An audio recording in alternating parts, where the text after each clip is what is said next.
Cumprimentar todos os internautas. Eu sou Vator Rodrigues. Vladimir Dantas. Vladimir Dantas, né? Estamos começando agora aqui, eu e o Vator Rodrigues estamos começando o nosso, né? A nossa, né? Roda de conversa. Roda de conversa. A semana e as perspectivas. O seu RC Roda de Conversa, né? Semana cheia, semana de grandes mobilizações, de grandes conflitos, né? Uma semana que reafirma exatamente o que a gente está vivendo nos últimos 3 anos, né? Principalmente no conflito, né? De destruição, conflito de busca de destruição e dominação do nosso país. E a situação se agravou de um tamanho tal que a gente tem uma realidade onde estamos vendo uma explosão de posicionamentos, né, Vator? Explosão de posicionamentos, inclusive posicionamentos completamente contraditórios, né? Personagens de direita, de extrema direita, se confrontando, rejeitando a prática e a política do Bolsonaro. Então, o governo Bolsonaro entrando num processo de isolamento, não só internamente no Brasil, mas mundialmente. Mundialmente ele, né, com as atitudes, né, nefastas, atitudes agressivas à própria sobrevivência do planeta. E aí a gente tem o Bolsonaro já, empresários afirmando, Bolsonaro traz insegurança e recessão, se aproxima, diz investidor. São grandes investidores já falando, né, dos receios que está. O Fernando Brito, reação a Bolsonaro, ameaça ser praga para o agronegócio. O agronegócio realmente também entrando um pouco em parafuso, um pouco se não em parafuso ainda, mas com uma preocupação muito elevada, né? O Bolsonaro praticamente perdeu a parada no Senado, na indicação do filho dele. Então, o Bolsonaro não tem voto no Senado, já tem muitas análises que apontam nesse sentido, né? E o investigado, no caso Queiroz, Flávio Bolsonaro, define um novo PGR. Então, ignora a lista tríplice do Ministério Público e decide que o sucessor de Raquel, quem é? Antônio Carlos Martins Soares, um desconhecido, né? Então não tem essa história de lista tríplice, não tem nada disso. É quem Bolsonaro, é quem vai dar suporte, é quem vai esconder as falcatruas que os filhos e o próprio Bolsonaro e todas as suas relações nefastas e destruidoras ao Brasil. E agora parece-me que todo mundo está se convencendo que também é ao planeta. Então, os ataques de Bolsonaro à Noruega, à Alemanha, então a mídia alemã, né, está realmente favorosa com o Bolsonaro. O Casadério, né, o delegado da PF, disse que Bolsonaro só ficaria satisfeito se investigação culpasse o Lula. Então é uma tentativa de encobrir todas as falcatruas, todas as farsas que foram montadas, né, e todas as corrupções que essa família e esse grupo que está no poder tem nos seus currículos de capitalistas e de serviçais ao capital, né? Porque o Bolsonaro não é mais do que isso, né? Um delegado da Receita que combate milícia então pode ser exonerado hoje. Então isso aqui é do dia 19 de agosto do ano passado, né? Nós temos a situação de rejeição, inclusive, de uma intervenção, né, no Cefet no Rio de Janeiro, né? O interventor foi lá assumir depois de uma eleição feita na escola, um interventor imposto por Bolsonaro, ele está até impondo, né, nomeações em cima de eleições democráticas, nas escolas no Rio de Janeiro. Então, o interventor não teve condições de permanecer nas dependências da escola, né? O Intercept apresenta novas denúncias, novos vazamentos. O Vaza Jato, né, está com um vazamento cada vez maior e demonstra, cada vez mais fica comprovado justamente a farsa que é essa Operação Lava Jato, né? E justamente os propósitos para quais elas se viram, além, né, de prender o Lula, além de eleger o Bolsonaro, também faz parte de um esquema pessoal de enriquecimento ilícito dos principais personagens que estão, não só de enriquecimento ilícito, como também de usurpação de poder, no caso do Bolsonaro, no caso do Moro, que tinha como propósito chegar a ser o membro do Supremo Tribunal Federal, tá, com essa jogada. Então, esses, digamos assim, nós temos a nível da Paraíba uma questão que nós queremos dar uma atenção especial, que é a postura do deputado federal eleito no rastro do fascismo, né? O deputado aliado de Bolsonaro, ele parece-me que quer ser mais Bolsonaro, mais fascista do que o próprio Bolsonaro, né? O Gilian Lemos, né? Um empresário cheio de falcatruas, segundo, né, reportagens do Buzzi-Fretz News Brasil, onde ele tem uma série de laranjas, familiares laranjas, para encobertar uma série de falcatruas e uma série de manobras judiciais para não pagar funcionário, para sonegar direitos trabalhistas E previdenciário. e previdenciário, né? Sonegador de previdência, e votou a favor, né, da forma da Previdência, e vive apregoando que é o inimigo número 1 da esquerda, tal. Ele vive aqui na Paraíba agredindo, né, com ofensas com os partidos e a esquerda, né, de um modo geral, né, os opositores a ele, aqui na Paraíba, tentando justamente estabelecer uma relação, né. A questão central do nosso programa hoje será a Amazônia. A Amazônia que está pegando fogo, que está sendo queimada pelos asseclas, pelos seguidores do Bolsonaro, pelos que querem expandir fronteiras agrícolas e extração desenfreada de minérios na nossa Amazônia. Então está levando justamente a uma situação onde, né, estamos ameaçados não só de perder a floresta, como também perder a soberania, porque, pasmem, existe justamente uma grande articulação mundial para tornar, né, a Amazônia um patrimônio mundial. Então, passando por cima da soberania do Brasil.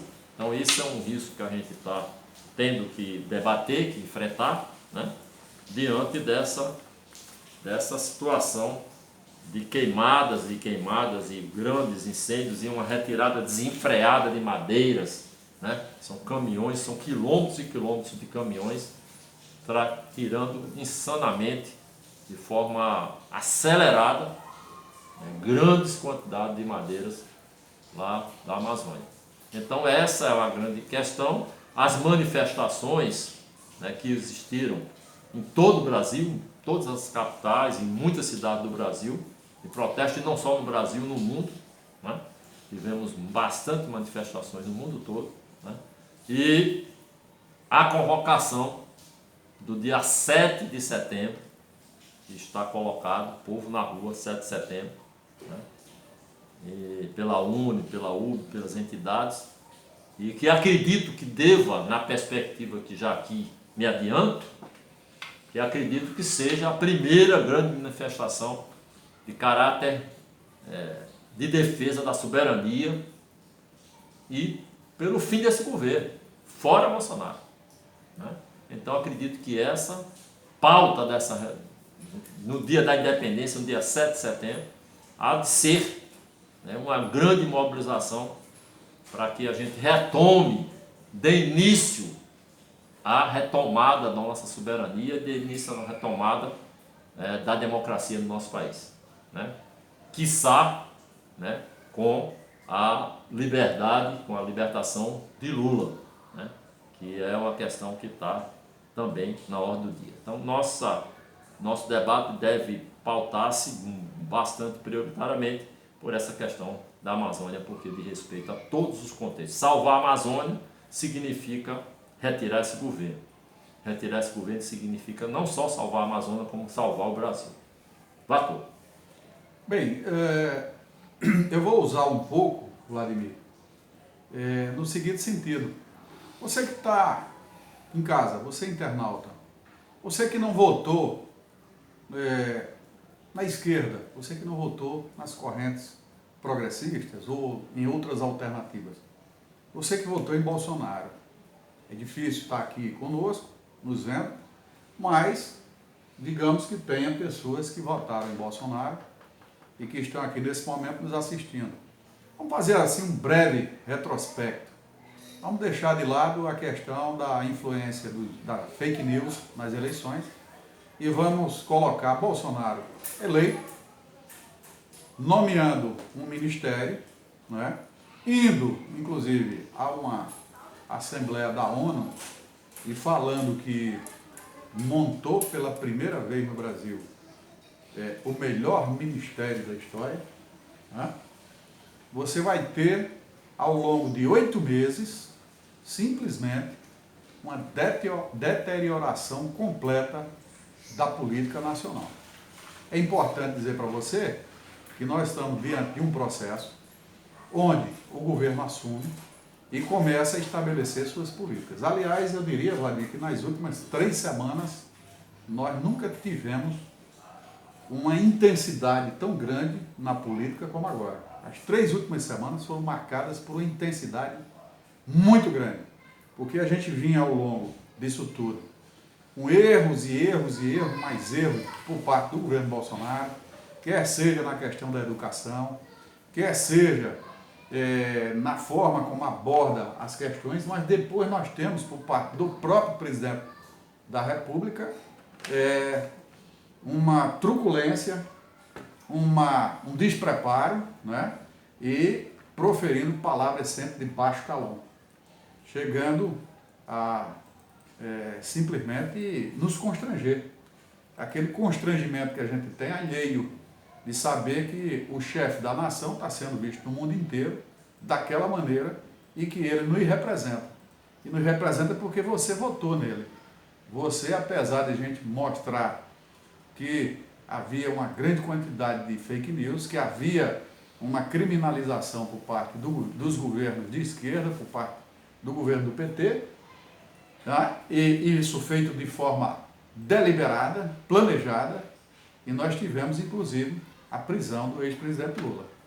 Então nós temos, a partir das revelações do The Intercept, não é, um grande esquema de uma organização criminosa instalada em Curitiba, reforçada pela PGR, que designou uma força-tarefa que tinha naquele sujeito, Deltan Dallagnol, não é, o seu chefe dessa força-tarefa. E você vai ter exatamente o questionamento dessa organização criminosa, os métodos utilizados, a aliança da acusação com o magistrado, no caso o ex-juiz Sérgio Moro, esse que depois recebe o cargo de ministro do governo Bolsonaro, ministro da Justiça e Segurança Pública. Então eu estou colocando tudo isso para lembrar que, com toda essa gravidade, como que se não pudesse a situação se agravar mais ainda, Aí você tem a questão da Amazônia.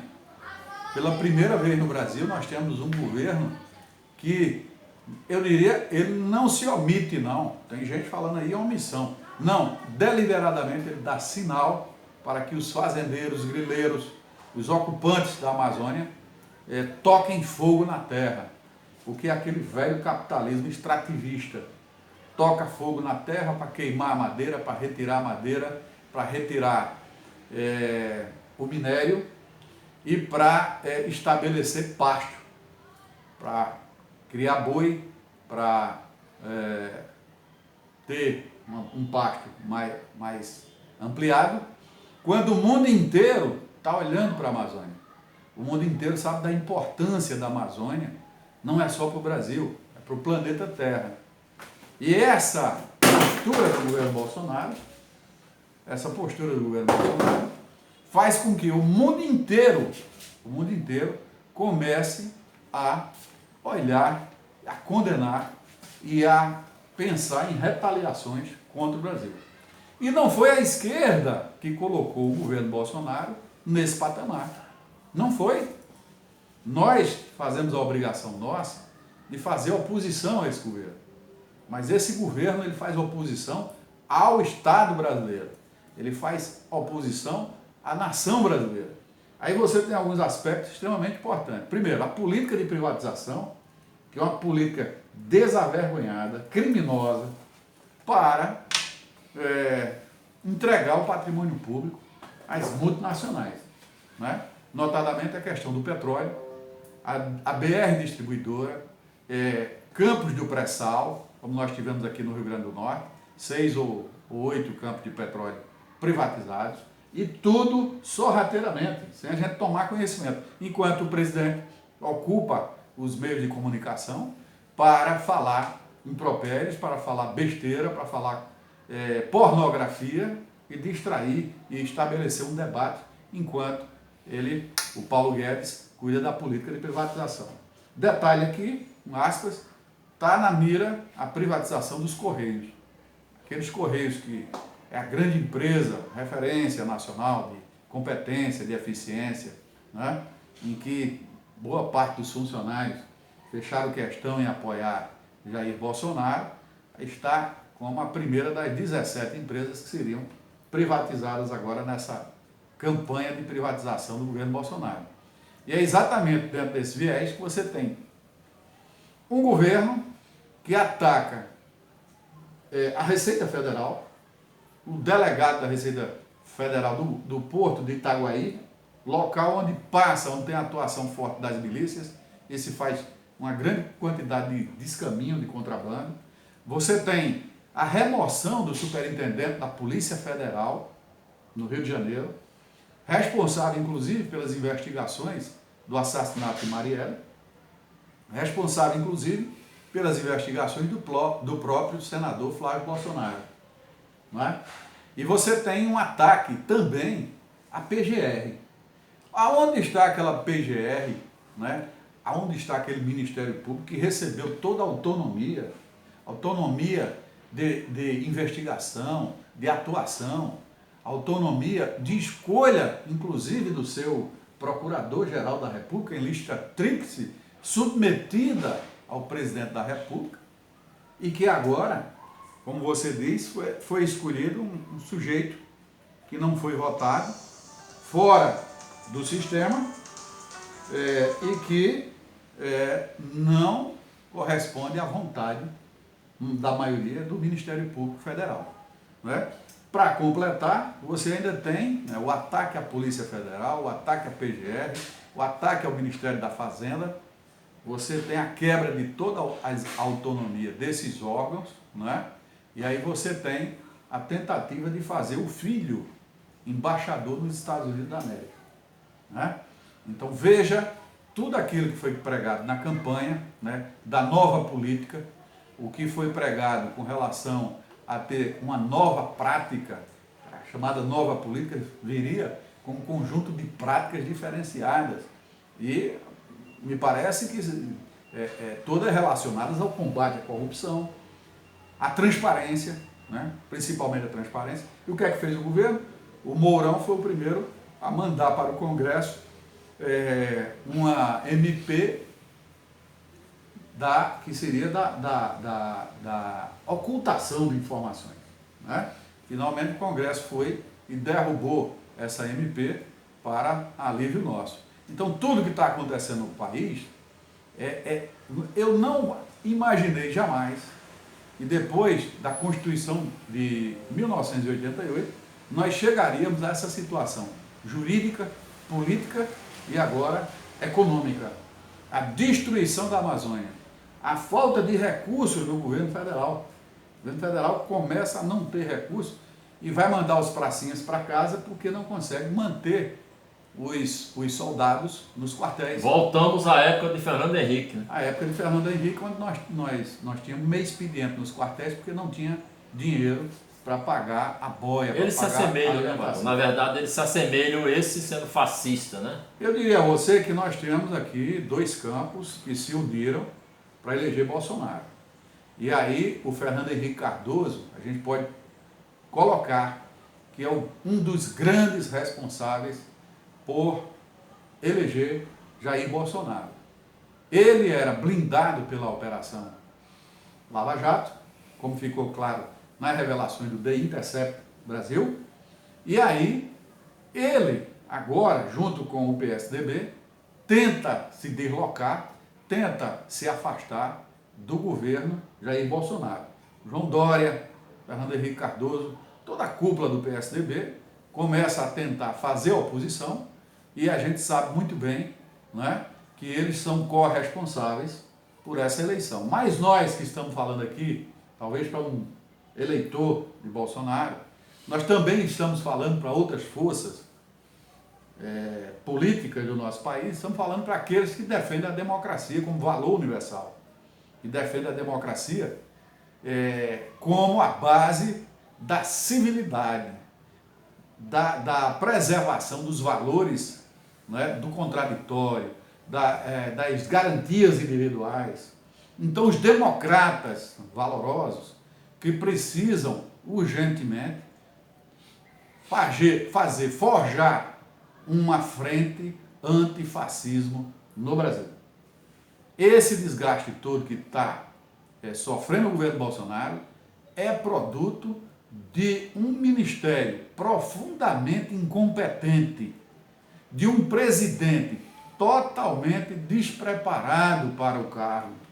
Ele não consegue nem ter a liturgia, obedecer à liturgia do cargo. É motivo de chacota, é motivo de que o Brasil hoje é uma nação capitaneada, subordinada e, portanto, ele é um agente de outra nação estrangeira, deteriorando, acabando com o patrimônio brasileiro, acabando com a nação brasileira. E já entraram aí, Vladimir, essa semana que nós temos que falar que o dólar chegou a R$ 4,12. Ou seja, nós temos uma desconfiança total do mercado com relação ao governo Jair Bolsonaro, como você frisou. Quando se fez pesquisas semana passada, outra semana, a pesquisa feita através da XP Investimentos, ela é feita, consultar 1.000 pessoas, 1.000 agentes do mercado financeiro, por telefone, que opinam sobre a sua confiança no governo Bolsonaro. Então, está despencando. Antes, no início, em janeiro, era algo em torno de 7%, não acreditavam, não confiavam em Jair Bolsonaro, e agora chegou a 37%, semana passada. E aí, isso dá reflexo imediato na economia brasileira. O dólar disparou, a Bolsa de Valores caiu e começamos a queimar as reservas cambiais, as reservas que foram formadas ao longo de todo o governo Lula, do governo Dilma, 380 bilhões de dólares, não é? Agora estão sendo queimados para conter a alta do dólar. E além do mais, está falando, o ministro da Economia está falando em voltar o imposto a CPMF. CPMF. O que demonstra a falta de caixa do governo para conseguir equilibrar as contas, para conseguir pagar as contas do governo. Eu desconfio até que nós não vamos conseguir sequer pagar o funcionalismo público até o final do ano. Já começou aí faltando dinheiro para a boia do soldadinho, do recruta. Soldado do recruta, né? Lá, né? Começou sempre a faltar. o pau quebrando na cabeça do menor, né? E o que é pior, porque aí temos que lembrar também. também... cortar alguns generais, né? Sim. Ou a boia do cassino não falta. É. O cassino está lá bem abastecido, com lagosta, com vinho, com uísque e canapés e tudo mais. Mas está faltando no rancho do pracinha, do cabo e do soldado. Então você, cabo e soldado, né, precisa ver o que é que está acontecendo no Brasil. Eles não votam, hein? Não votam, Não votam porque certamente não votariam com o generalato, né? Importante declaração, frisar aqui, do Fernando Haddad, num grande movimento que nós tivemos essa semana. É necessário registrar o movimento Moro-Mente, realizado no Largo de São Francisco, em São Paulo, e lá teve um grande movimento dos juristas do Brasil, denunciando e iniciando a campanha Moro-Mente. E lá, Fernando Haddad fez a seguinte declaração: não é por causa de de meia dúzia de generais, né, que nós vamos dizer que as nossas Forças Armadas são entreguistas. Não é por conta de 6 generais entreguistas que nós vamos... E Moro, inclusive, né, Vator, que está na iminência de ser expurgado do governo, né? Moro que sofreu... Segundo em 10 9, mais ou menos 9 em 10 analistas estão apostando nisso, que nas próximas semanas ele vai, né, buscar o rumo dele. Se ele tivesse vergonha, ele já tinha pedido para sair. Essa é que é a grande verdade. Como ele é um sujeito desmoralizado, cínico, ele é aquele juiz que vendeu uma sentença, então ele não tem a hombridade. Nós não podemos esperar de canalhas que eles não sejam canalhas. Os canalhas sempre serão canalhas. Mas ele só sairá expulso do governo e vai sair com o rabo entre as pernas. Inclusive porque parece-me que o Bolsonaro é caloteiro, né? Sim. Não vai pagar o que prometeu para Não vai pagar o que prometeu para o... Até porque não há a menor condição, né? Sim, pois é. Não há a menor condição. Ele vai dar um calote, Moro, né? Vai dar um calote, porque ele prometeu o quê? Não há a menor condição do Supremo Tribunal Federal indicar Sérgio Moro para ministro do Supremo. É moralmente indecente. É uma fraude. Nós estamos diante de uma organização criminosa. Eu já venho insistindo com você aqui no programa semana, acredito que há 2, 3 semanas que eu venho dizendo, eu não dou um centavo pela carreira do servidor público Deltan Dallagnol. Sim. E só se agravou essa semana. Muito. Já se fala em exoneração, já se fala em botar Deltan para fora do serviço público, a bem do serviço público, porque ele é uma excrescência. Ele chegou em revelações essa semana a falar em erguer um monumento para Lava Jato lá em Curitiba. Foi tão indecente que o próprio Moro se sentiu constrangido, disse, não vamos fazer isso não. E o monumento na cabeça dele era derrubando uma coluna da política e uma coluna da justiça. O que almeja esse cidadão? Cadê a Carta Magna de 88? Cadê a defesa das leis? Porque um procurador da República, ele é membro do Ministério Público como fiscal da lei, para obedecer a lei, para fazer cumprir e fazer cumprir a lei. E você tem uma organização criminosa, onde o chefe da organização criminosa, eu acho que é o juiz, porque o juiz que mandava, o ex-juiz Sérgio Moro, é que mandava na força-tarefa. Para você ter ideia, Vator, essa semana ela está rica, muito rica, né? E tem, além de tudo, além de toda essa efervescência política, né, tem a entrevista do Lula ao 247, né? E a conjuntura está tão efervescente que o Lula já fala, né, abertamente que meu maior prazer seria sair daqui e o Moro entrar. E o Deltan. E o Dallagnol. Deltan e Dallagnol também. Os dois. Meu sonho Então, é sair da prisão e entrar Sérgio Moro e Deltan Dallagnol. então essa situação... Lembrando que é a questão dos bancos, né? E aí você tem a Alemanha, o Canadá, a Irlanda se associando, né, contra o Bolsonaro. Olha, quem diria isso, né? Alemanha, Canadá, Irlanda e França. França que... Né? Então, Você um presidente de direita, centro-direita. E o Bolsonaro, que ontem, né, sofreu o maior panelaço do planeta, né?